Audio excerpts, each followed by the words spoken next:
ونعوذ بالله من شرور أنفسنا ومن سيئات أعمالنا من يهده الله فلا مضل له ومن يضلل فلا هادي له وأشهد أن لا إله إلا الله وحده لا شريك له وأشهد أن محمدا عبده ورسوله أما بعد فإن خير الحديث كتاب الله وخير الهدي هدي محمد صلى الله عليه وسلم وشر الأمور محدثاتها وكل محدثة بدعة وكل بدعة ضلالة وكل ضلالة في النار۔ حدیث جبریل کی تشریح ہے آج کے اس درس میں۔ تو قبل اس کے کہ ہم درس کا آغاز کریں، آپ لوگوں سے یہ گزارش ہے کہ حدیث جبریل ہم آپ کے پاس بھیجیں گے، انشاءاللہ مانیٹر کو ہم دیں گے اور وہ آپ کے پاس بھیج دیں گے۔ سارے لوگوں کے اوپر، جتنے لوگ ہیں اس مستوی میں جو پڑھ رہے ہیں ہم سے ارکان اسلام اور اس کے نواقض، ان کے اوپر یہ ضروری ہے کہ وہ حدیث جبریل کو یاد کریں، حدیث جبریل کو یاد کریں۔ اور یاد کرنے کا جو ٹائم ہے یہ پورے مستوی میں یاد کر لینا ہے آپ کو، جتنے دن، 1 مہینہ یا جتنا وقت باقی ہے اتنے میں حدیث جبریل مکمل سب کو یاد ہونی چاہیے۔ دیکھیے حدیث جبریل، صفحہ پلٹ دیجئے۔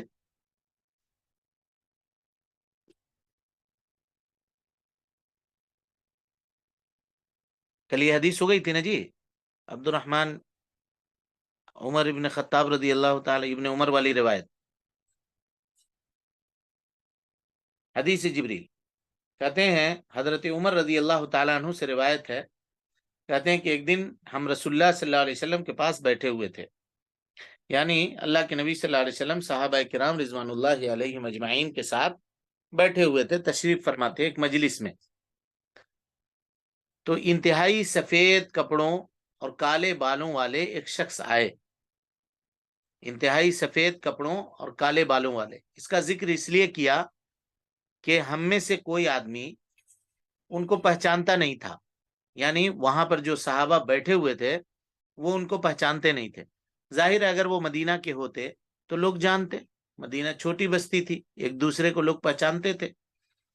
تو گاؤں کا تھا بھی نہیں وہ آدمی، باہر کا آدمی بھی لگ رہا تھا، اور اس کے کپڑے بھی سفید تھے، سر کے بال بھی سیاہ تھے، یعنی اگر وہ سفر کر کے آ رہا ہوتا تو گرد و غبار، دھول دھکڑ اس کے کپڑے کے اوپر لگے ہوئے ہوتے، اور اس کے سر کے بال بھی پراگندہ ہوتے، مٹی اور ڈسٹ اور گرد و غبار سے اٹے ہوئے ہوتے، ہے نا۔ اونٹوں کے اوپر بیٹھ کر کے لوگ سفر کرتے تھے اس زمانے میں، کوئی بند گاڑی تو تھی نہیں جیسے آج کل کے زمانے میں ہے، ویسا تو کوئی معاملہ تھا نہیں۔ تو اسی لیے تعجب ہوا صحابہ کرام کو، تو انہوں نے کہا کہ ان کے کپڑے انتہائی سفید تھے، سر کے بال انتہائی کالے تھے، اور ان کے اوپر سفر کے کوئی آثار نہیں تھے، اور ہم میں سے ان کو کوئی جانتا بھی نہیں تھا، یعنی وہ مدینے کے بھی نہیں تھے۔ وہ آگے بڑھے اور نبی صلی اللہ علیہ وسلم کے سامنے اس طرح سے بیٹھ گئے کہ اپنے گھٹنے کو آپ صلی اللہ علیہ وسلم کے گھٹنوں سے ملا دیا، یعنی 2 زانو ہو کر کے پیر کو فولڈ کر کے بیٹھ گئے نبی صلی اللہ علیہ وسلم کے پاس، اور آپ صلی اللہ علیہ وسلم کی رانوں پر اپنا ہاتھ رکھ دیا، اپنے ہاتھ کو نبی صلی اللہ علیہ وسلم کے رانوں کے اوپر، زانوں کے اوپر رکھ دیا، اور کہا اے محمد صلی اللہ علیہ وسلم مجھے بتلائیے اسلام کیا ہے۔ تو آپ صلی اللہ علیہ وسلم نے فرمایا الاسلام، دیکھیے یہی ارکان اسلام کا بیان ہو رہا ہے، الاسلام، اسلام یہ ہے ان تشہد اللہ الہ الا اللہ، کہ تو گواہی دے کہ اللہ کے سوا کوئی معبود برحق نہیں ہے، وَأَنَّ مُحَمَّدًا رسول اللہ، اور اس بات کی گواہی دے کہ محمد صلی اللہ علیہ وسلم اللہ کے بندے اور اس کے رسول ہیں، یا اللہ کے رسول ہیں، ہے نا۔ وَأَن تُقِيمَ الصَّلَاةَ، نماز قائم کر، وَتُؤْتِيَ الزَّكَاةَ، زکوٰۃ دے، وَتَصُومَ رمضان، دیکھیے یہاں پہ کس طرح سے ترتیب ہے، رمضان کے روزے رکھ، اور اگر طاقت ہو تو اللہ کے گھر بیت اللہ کا حج کر، وَتَحُجَّ الْبَيْتَ إِنِ اسْتَطَعْتَ إِلَيْهِ سَبِيلًا، إِنِ اسْتَطَعْتَ إِلَيْهِ سَبِيلًا، اگر طاقت ہو تو بیت اللہ کا حج کر لے ایک مرتبہ۔ انہوں نے کہا آپ نے درست فرمایا، یعنی پوچھنے والے نے، جو اجنبی آدمی آئے تھے سفید کپڑے میں اور کالے بالوں والے، انہوں نے کہا کہ آپ نے درست فرمایا۔ حضرت عمر کہتے ہیں کہ مجھے تعجب ہوا، ہم حیران ہوئے کہ کیسا آدمی ہے، سوال کر کے خود ہی کہہ رہا ہے کہ آپ نے درست فرمایا۔ جب اس کو صحیح جواب معلوم تھا تو پوچھنے کی ضرورت کیا تھی اس کو؟ اور جب معلوم نہیں ہے تو پھر وہ کیسے کہہ رہا ہے کہ درست کہا، آپ نے صحیح کہا؟ سمجھ گئے؟ کہا حضرت عمر کہتے ہیں کہ مجھے تعجب ہوا، ہم حیران ہوئے کہ ایک ایسا آدمی ہے جو سوال کر کے خود ہی تصدیق کر رہے ہیں۔ جب وہ چلے گئے تو میں کافی دیر بیٹھا رہا۔ حضرت عمر کہتے ہیں آپ صلی اللہ علیہ وسلم نے مجھ سے فرمایا، یا عمر اتدری من السائل، معلوم ہے کون تھا پوچھنے والا؟ قلت اللہ ورسولہ اعلم، میں نے کہا اللہ اور اس کے رسول بہتر جانتے ہیں۔ قال، تو آپ نے کہا فإنہ جبریل، وہ جبریل تھے، اتاکم یعلمکم دینکم، یہاں آئے تھے تم کو تمہارا دین سکھانے کے لیے، تمہارا دین سکھانے کے لیے وہ آئے تھے۔ تو محل شاہد کیا ہے؟ محل شاہد یہ ہے ارکان اسلام کا تذکرہ ہوا ہے اس میں۔ الاسلام ان تشہد ان لا الہ الا اللہ وان محمد رسول اللہ وان تقیم الصلاة وتؤتی الزکاة وتصوم رمضان وتحج البیت ان استطعت الیہ سبیلا، ان استطعت الیہ سبیلا۔ تو یہ حدیث جبریل جو ہے یہ سب کو یاد کرنا ہے۔ جی جی ٹھیک ہے، اب اس کے بعد ہم بریک لیتے ہیں 10 منٹ میں، 10 سے 12 منٹ میں پھر ہم حاضر ہوں گے انشاءاللہ۔ السلام جی علیکم۔ انشاءاللہ، وعلیکم السلام ورحمۃ اللہ۔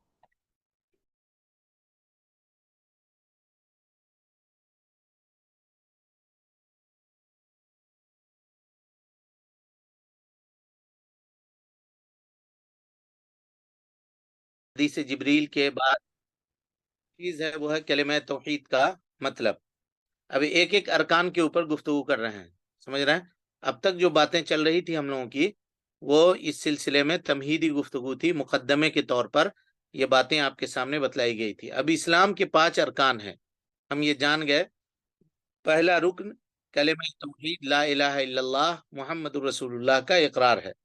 تو کہتے ہیں کلمہ توحید کا مطلب کیا ہے؟ لا الہ الا اللہ کا مطلب اللہ کے سوا کوئی حقیقی معبود نہیں، اللہ کے سوا کوئی حقیقی معبود نہیں، لا الہ الا اللہ کا مطلب۔ اب یہاں غور کیجئے آپ، اس کے بعد چلیے اس کے بعد صفحہ اور پلٹیے۔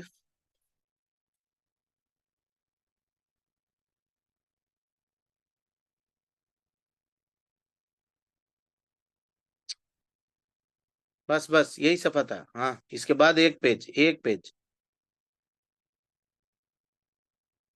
ہاں اسی کو یہ دیکھیے۔ لا الہ الا اللہ کا معنی کیا ہے؟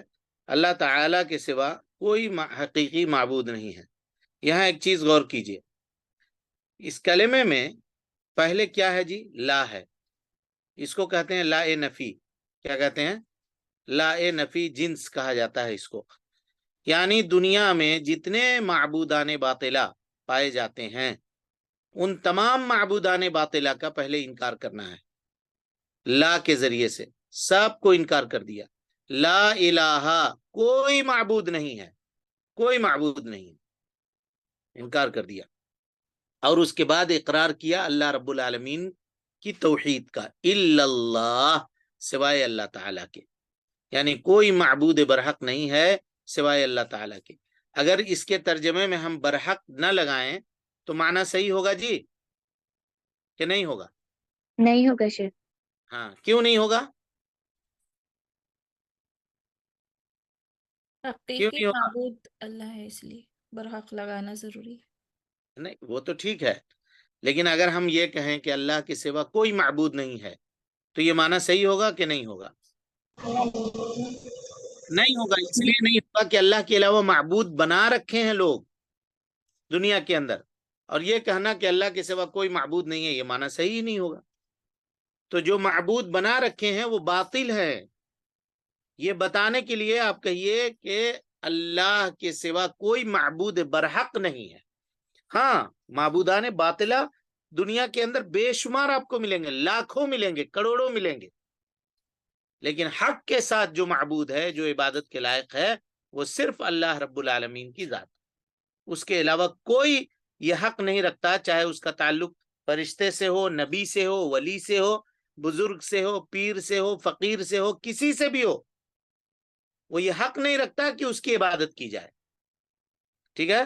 تو لا میں غیر اللہ کا انکار ہے، غور سے اس کو سنیے۔ کچھ لوگ یہ کہتے ہیں کہ بھائی دیکھو ہمارا کلمہ ہم پڑھتے ہیں، دوسرے کی معبود کی وہ اپنی عبادت کر رہا ہے اپنے معبود کی، تم کون ہوتے ہو اس کو برا بھلا کہنے والے؟ تم کون ہوتے ہو اس کا انکار کرنے والے؟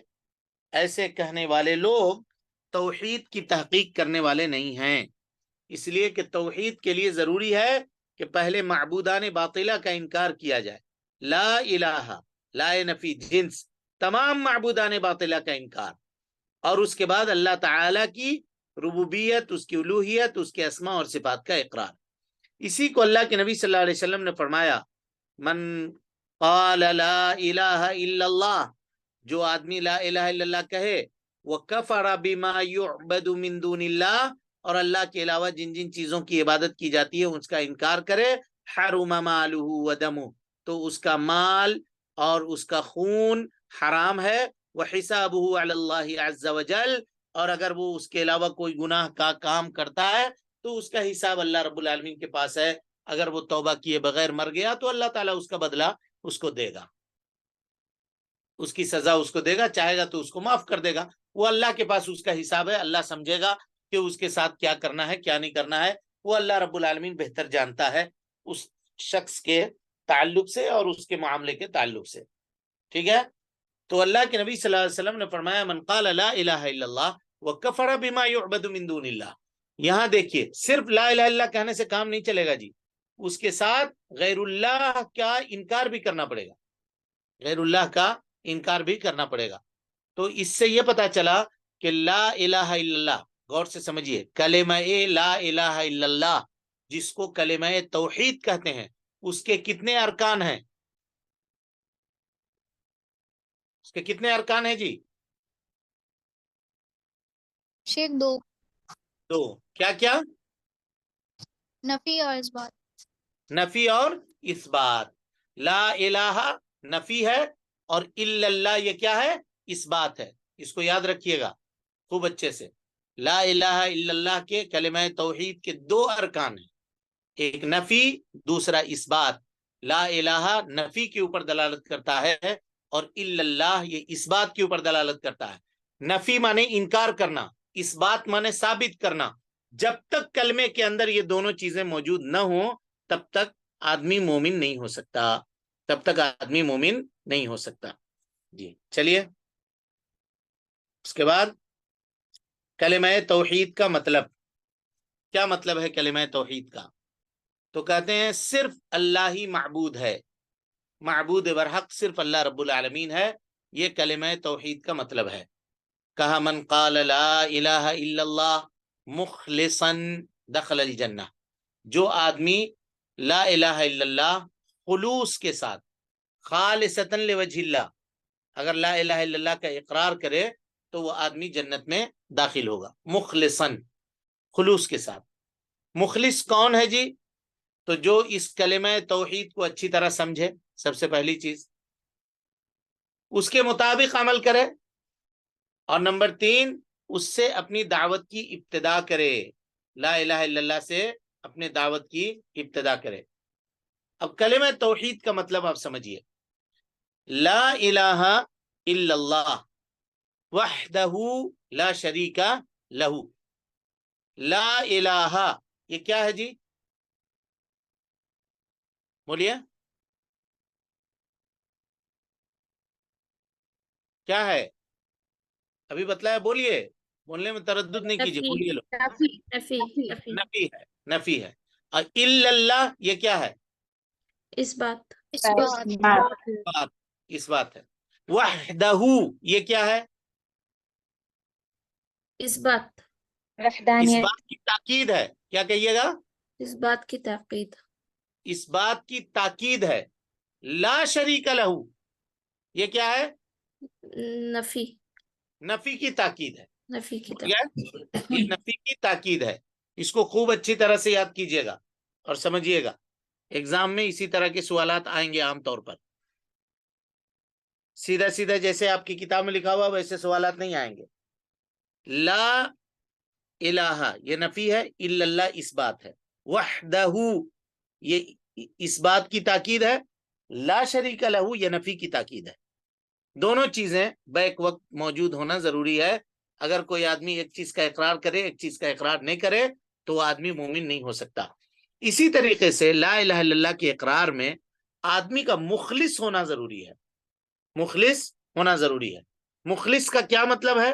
مخلص کا مطلب ہے کہ اس کلمے کو اچھی طرح سے سمجھے، اس کے معانی کو بھی نہیں سمجھا، اس کے مفہوم کو بھی نہیں سمجھا، اور لا الہ الا اللہ پڑھ رہا ہے تو اس کا پھر وہی معنی ہوا کہ طوطے کی طرح اس کو رٹا ہوا ہے. کیا بول رہا ہے اس کو خود ہی نہیں معلوم ہے، کیا بول رہا ہے اس کو خود ہی اس کا علم نہیں ہے. تو کیسے اس کے تقاضوں کے مطابق وہ عمل کرنے کی کوشش کرے گا؟ اس کو پتا پہلے یہ تو چلے کہ ہم جو پڑھ رہے ہیں اس کا کیا مطلب ہے. تو طوطوں کی طرح رٹا دیا کسی کو، نہ اس کا معنی معلوم ہے نہ اس کا مفہوم معلوم ہے، تو وہ آدمی کیا سکے گا؟ جب اس کے معانی اور مفہوم اور اس کے تقاضوں کو جانے گا تب اس کو سمجھ میں آئے گا. مشرکین مکہ، اب آپ سوچئے نا، اللہ کے نبی صلی اللہ علیہ وسلم کے چچا ابو طالب، کتنی مدد کی انہوں نے نبی صلی اللہ علیہ وسلم کی. ہر مشکل گھڑی میں جب تک وہ زندہ رہے نبی صلی اللہ علیہ وسلم کے سامنے کھڑے رہے، اور کسی کی ہمت نہیں ہوئی آپ صلی اللہ علیہ وسلم کے اوپر کھلم کھلا کوئی معاملہ کر سکے جب تک آپ کے چچا حضرت ابو طالب حیات سے رہے.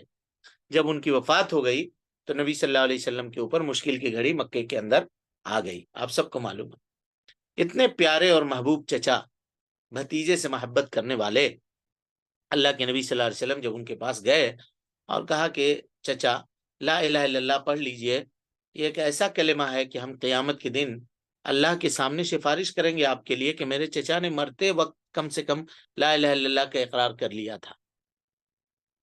آپ اس کے لیے تیار نہیں ہوئے. کیوں نہیں تیار ہوئے؟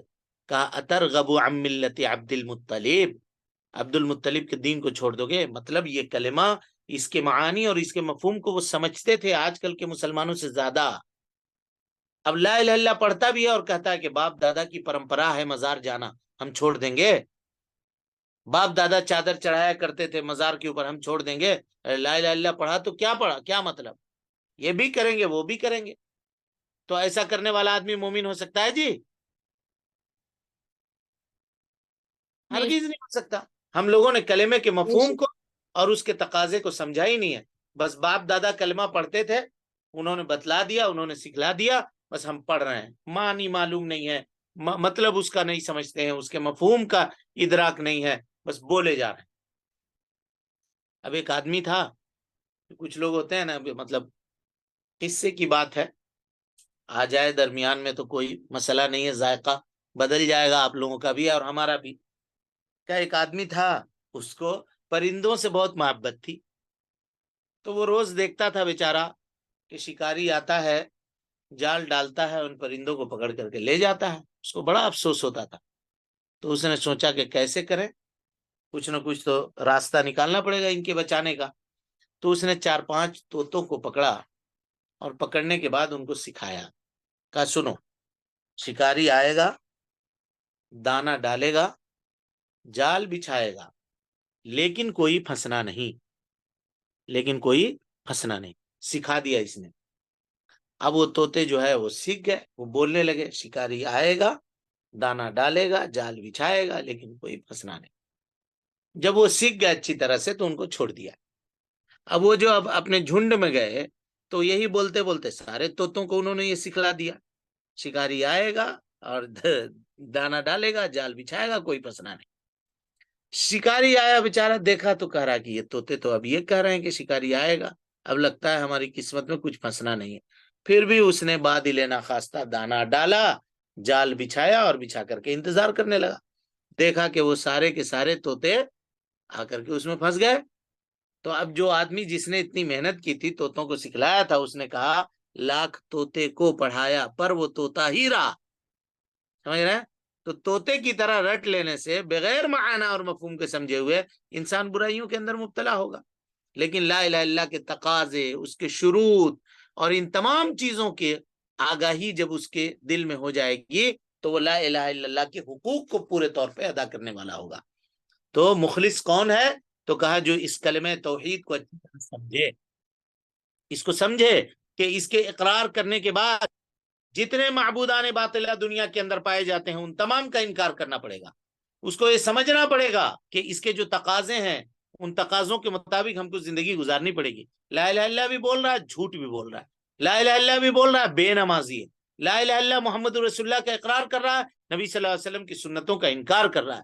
لا الہ الا اللہ بھی بول رہا ہے، غیبت کر رہا ہے. لا الہ الا اللہ بھی پڑھ رہا ہے اور اللہ رب العالمین کے منع کردہ چیزوں سے بچ بھی نہیں رہا ہے. شرابی ہے، بے نمازی ہے اور دوسری چیزیں، دوسری خرابیاں پائی جاتی ہیں. تو گویا کہ اس نے لا الہ الا اللہ کے تقاضوں کے مطابق اس نے عمل نہیں کیا. اور اسی سے یعنی اسی کلمہ توحید سے اپنے دعوت کا آغاز کرے. آج لوگ کہتے ہیں کہ بھائی توحید بیان کرو گے اور شرک سے لوگوں کو منع کرو گے تو لڑائی ہو جائے گی. کیوں ایسا کرتے ہو؟ چھوڑ دو، کوئی مزار جاتا ہے جانے دو، کوئی قبر پوجتا ہے پوجنے دو، تم کو اس سے کیا مطلب ہے؟ تم نماز کی دعوت دو، زکوٰۃ کی دعوت دو، دوسری چیزوں کی دعوت دو. کہا نہیں، اللہ کے نبی جناب محمد رسول اللہ صلی اللہ علیہ وسلم پورے 23 سال لا الہ الا اللہ کی ہی دعوت دیتے رہے، پورے 23 سال. اور آخری عمر میں اللہ کے نبی جناب محمد رسول اللہ صلی اللہ علیہ وسلم نے جو کہا، وہ کیا کہا؟ لعن اللہ الیہود والنصارى، اللہ کی لعنت ہو یہود و نصارہ کے اوپر، اتخذوا قبور انبیائہم مساجدا، کہ ان لوگوں نے اپنے قبروں، اپنے انبیاء کے قبروں کو سجدہ گاہ بنا لیا. یہ توحید کی دعوت نہیں تھی، توحیدی کی دعوت تھی جو اللہ کے نبی صلی اللہ علیہ وسلم نے دی ہے.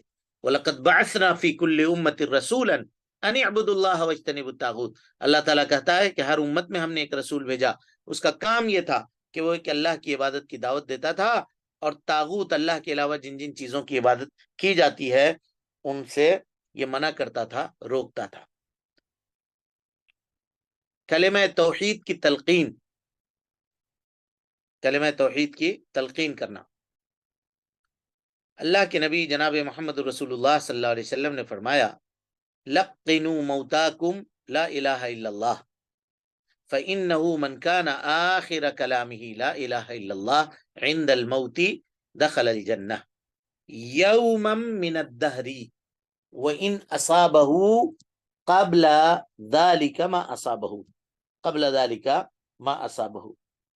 کا اپنے مرنے والوں کو لا الہ الا اللہ پڑھنے کی تلقین کیا کرو، کیونکہ دنیا سے رخصت ہوتے ہوئے جس کا آخری کلام یعنی آخری بات لا الہ الا اللہ ہوگا وہ کبھی نہ کبھی جنت میں ضرور داخل ہوگا، خواہ اس سے پہلے کا لکھا عذاب اس کو بھگتنا پڑے. یعنی جو عمل اس نے کیا ہے اس کا عذاب اس کو بھگتنا پڑے تو پڑے، لیکن ایک نہ ایک دن ضرور ایسا آئے گا کہ اللہ تعالیٰ اس کو جنت میں داخل کرے گا. یہ اس حدیث کا مفہوم ہے. تو اپنے مرنے والوں کی کلمہ توحید کی تلقین کرو، کلمہ توحید پڑھنے کی تاکید ان کو کرو. تلقین مانے کلمہ توحید پڑھنے کا حکم دو. دیکھیے انہوں نے لکھا ہے کہ کلمے کی تلقین، کلمہ شہادت کی تلقین کرنے سے مراد صرف مرنے والے کے پاس کلمہ پڑھنا ہی نہیں، بلکہ بعض لوگوں کا خیال ہے کہ بلکہ اسے پڑھنے کا حکم دینا ہے. اس پہ کچھ مسائل ہیں جی، اس کو غور سے سمجھیے. ایک مسئلہ یہ ہے کہ اگر آدمی نیک ہے، ایماندار ہے، تو اس کے سامنے صرف آپ کلمہ پڑھیے زور زور سے، وہ آپ کے سن کے پڑھے گا. اس کو یہ مت کہیے کہ نہیں کلمہ پڑھیے کلمہ پڑھیے کلمہ پڑھیے، اس کو نہیں کہیے زبان سے. کہا کیوں؟ اس وقت شدید تکلیف کے اندر، پریشانی کے اندر آدمی مبتلا ہوتا ہے، سکرات الموت میں. خوف بھی اس کو ہوتا ہے، اس وقت غم بھی ہوتا ہے، اس کو تکلیف بھی ہوتی ہے روح نکلنے کی. دنیا، مال و دولت، اتنی حسین دنیا جس سے وہ اتنی محبت کرتا تھا، جس کو کمانے کے لیے اس نے پتھر سمجھا تھا نہ پانی سمجھا تھا، نہ جوانی کو دیکھا تھا نہ بڑھاپے کو دیکھا تھا، نہ حلال کو دیکھا تھا نہ حرام کو دیکھا تھا. ہاں، یہ دنیا اس کی چھوٹ رہی ہوتی ہے، بینک بیلنس سب کچھ، اب آنکھ بند ہو رہی ہے، اس کا ڈبہ غائب ہو رہا ہے. اس کا غم ہے اس کو کہ ہم نے اس سے فائدہ ہم نے نہیں اٹھایا، کاش ہم اللہ کے راستے میں کچھ صدقہ کر لیے ہوتے، کاش وقت کے اوپر دکان بند کر کے نماز کے لیے آ گئے ہوتے، کاش اللہ تعالیٰ کی حکموں کی فرما برداری کر لیے ہوتے. کیا کر دیے ہم؟ اب کیا ہوگا میرے ساتھ؟ یہاں سے قبر کی زندگی شروع ہو رہی ہے، فرشتوں کے سوال و جواب کی زندگی ہوگی. پتہ نہیں اللہ تعالیٰ قبر کو جنت کے باغوں میں سے ایک باغ بنائے گا یا جہنم کے گڑھوں میں سے ایک گڑھا بنائے گا. یہ سب پریشانی اس کے دل و دماغ میں ہوتا ہے. وہ اپنے گھر کو، اپنے در و دیوار کو خوب ٹکٹکی باندھ کر کے دیکھ رہا ہوتا ہے، دنیا میں آخری نگاہیں ڈال رہا ہوتا ہے. اس کا دل بے چین ہوتا ہے، ایسے وقت میں اگر آپ اس کو کہیے کہ کلمہ پڑھو کلمہ پڑھو، ہو سکتا ہے وہ یہ کہہ دے کہ با کلمہ علمہ نہیں پڑھیں گے، بھاگو یہاں سے، کیا کرتے ہو ہم یہاں مصیبت پریشانی میں، تم کو کلمے کی سوج رہی ہے۔ اگر ایسا کہہ دیا تو آخری وقت میں تو کلمے سے انکار کر دے گا وہ، تو آپ نے تو اس کی عاقبت تباہ کر دی، برباد کر دی۔ نیک آدمی تھا، نیک آدمی تھا تو آپ اس کے سامنے پڑھیے کلمہ زور زور سے، اس کو یہ نہیں کہیے کہ پڑھو، اریٹیٹ مت کیجیے اس کو کہ پڑھوے کرو بھاگ، ہم نہیں پڑھیں گے، اگر کہہ دیا تو ختم ہو گیا معاملہ اس کا۔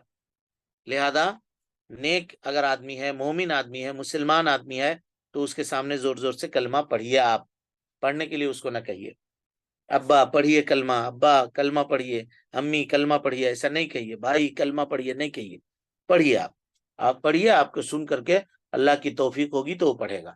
ایک بات زور سے کس کو کہنا ہے؟ تو اگر کوئی مشرک ہے، کوئی کافر ہے، اس کو زور سے کہیے، کیونکہ وہ مشرک ہے، یہ اگر وہ انکار کر بھی دے گا تو کوئی نقصان نہیں ہے، انکار کر بھی دے گا تو ہے ہی پہلے سے مشرک، انکار کر کے کیا ہوگا؟ لیکن اگر وہ اقرار کر لے گا تو اس حدیث کے خوشخبری میں وہ شامل ہو جائے گا، من کان آخر کلامہ لا الہ الا اللہ عند الموت دخل الجنہ، کہ موت سے قبل اگر کوئی آدمی لا الہ الا اللہ پڑھ لے تو وہ جنت میں داخل ہوگا، وہ جنت میں داخل ہوگا۔ آئی بات سمجھ میں کہ نہیں آئی؟ تلقین کرنے کا کیا مطلب ہے، سمجھ گئے جی؟ الحمدللہ۔ اب اس کے بعد آئیے، اب تک لا الہ الا اللہ کے معانی اور اس کے مفہوم کو سمجھ رہے تھے، اب آئیے محمد الرسول اللہ کا کیا مطلب ہے۔ اللہ تعالی محمد الرسول اللہ کا مطلب یہ ہے، نمبر ایک کہ آپ صلی اللہ علیہ وسلم اللہ تعالی کی طرف سے بھیجے ہوئے رسول ہیں۔ نمبر ایک یہ ماننا کہ اللہ تعالی نے آپ کو رسول بنا کر کے ساری دنیا کی ہدایت کے لیے مبعوث فرمایا ہے، بھیجا ہے، اس بات کو ماننا۔ لا الہ الا اللہ محمد الرسول اللہ کا مطلب۔ نمبر دو، آپ نے جو کچھ بتلایا ہے ہم اس کی تصدیق کرتے ہیں، جو کچھ بتلایا ہے، چاہے ہم اس کو جانتے ہوں یا نہ جانتے ہوں، چاہے اس کا تعلق غیبیات سے ہو یا اس کا تعلق موجودات سے ہو۔ مثال کے طور پہ قیامت کی نشانی، دجال کی آمد، یاجوج و ماجوج کی آمد، اور آخرت کی نشانی، جنت و جہنم، یہ جو خبر آپ نے دی ہے اور ہم نے اپنی آنکھوں سے اس کو نہیں دیکھا ہے، لیکن محمد الرسول اللہ کی گواہی دینے کا مطلب یہ ہے کہ اللہ کے نبی صلی اللہ علیہ وسلم نے جو کچھ خبر دی ہے اس کی ہم تصدیق کریں، آپ کے حکم کی اطاعت کریں، آپ نے جس چیز کے کرنے کا حکم دیا اس کو کریں، جس چیز کے کرنے سے منع کیا ہے اس چیز سے رک جائیں۔ اب وہاں یہ نہیں کہیں کہ بھائی یہ تو سنت ہے، اور سنت کے اوپر کیا تم کہتے ہو عمل کرنے کے لیے؟ جی سنت کے اوپر عمل کریں گے تو ہم اپنے شوق کب پورا کریں گے؟ ہمارے بھی تو کچھ شوق ہے، ہمارے بھی تو کچھ ارمان ہیں، ان کو بھی تو پورا کرنا ہے۔ کوئی شوق، کوئی ارمان اگر وہ سنت سے خارج ہے تو وہ اس کو ترک کر دیجئے، اس کو چھوڑ دیجئے۔ لا الہ محمد رسول اللہ کے گواہی دینے کا یہ مطلب ہے۔ آپ صلی اللہ علیہ وسلم نے جس چیز سے منع کیا ہے اس چیز سے وہ رک جائے، اور آپ کے طریقے کے مطابق اللہ کی اطاعت کرے، اللہ کی عبادت کرے۔ آپ کے طریقے کو چھوڑ کر کے کسی دوسرے کے طریقے کو عبادت کے لیے نہ اپنائیں۔ کل قیامت کے دن لوگ نیکیوں کا پہاڑ لے کر کے اللہ کے سامنے آئیں گے، نیکیوں کا ڈھیر ہوگا، اتنا ڈھیر ہوگا کہ پہاڑ بنا ہوا ہوگا، لیکن اللہ تعالیٰ ان کے تمام نیکیوں کو ریجیکٹ کر دے گا، رد کر دے گا۔ کیوں؟ اس لیے کہ وہ نیکیاں اللہ کے نبی صلی اللہ علیہ وسلم کے بتائے گئے سنت کے مطابق نہیں ہیں۔ نیکیوں کی قبولیت کے لیے شرط ہے کہ وہ نبی صلی اللہ علیہ وسلم کے سنت کے مطابق ہو۔ تو اس کو کیا کہیں گے؟ محمد رسول اللہ کی گواہی دینے کا مطلب، یہ عربی عبارت یاد کر لیجیے گا تو بہت اچھا ہوگا، طاعتہ فیما امر، طاعتہ فیما امر، جس چیز کا آپ حکم دیں اس میں آپ اطاعت کریں۔ وتصدیقہ فیما اخبر، نبی صلی اللہ علیہ وسلم نے جو کچھ خبر دیا ہے ہم اس کی تصدیق کریں۔ وَأَلَّا يَعْبُدُ اللَّهِ إِلَّا بِمَا شَرَعَ، اور اللہ کی عبادت اسی طریقے کے اوپر کریں جو طریقہ آپ نے بتلایا ہے. وَاجْتِنَابُهُ عَمَّا نَهَى عَنْهُ وَجَزَرَ، جس چیز سے اللہ کے نبی صلی اللہ علیہ وسلم نے ہم کو روکا اور منع کیا ہے ہم اس چیز سے رک جائیں اور باز آ جائیں. لا الہ الا اللہ محمد الرسول اللہ.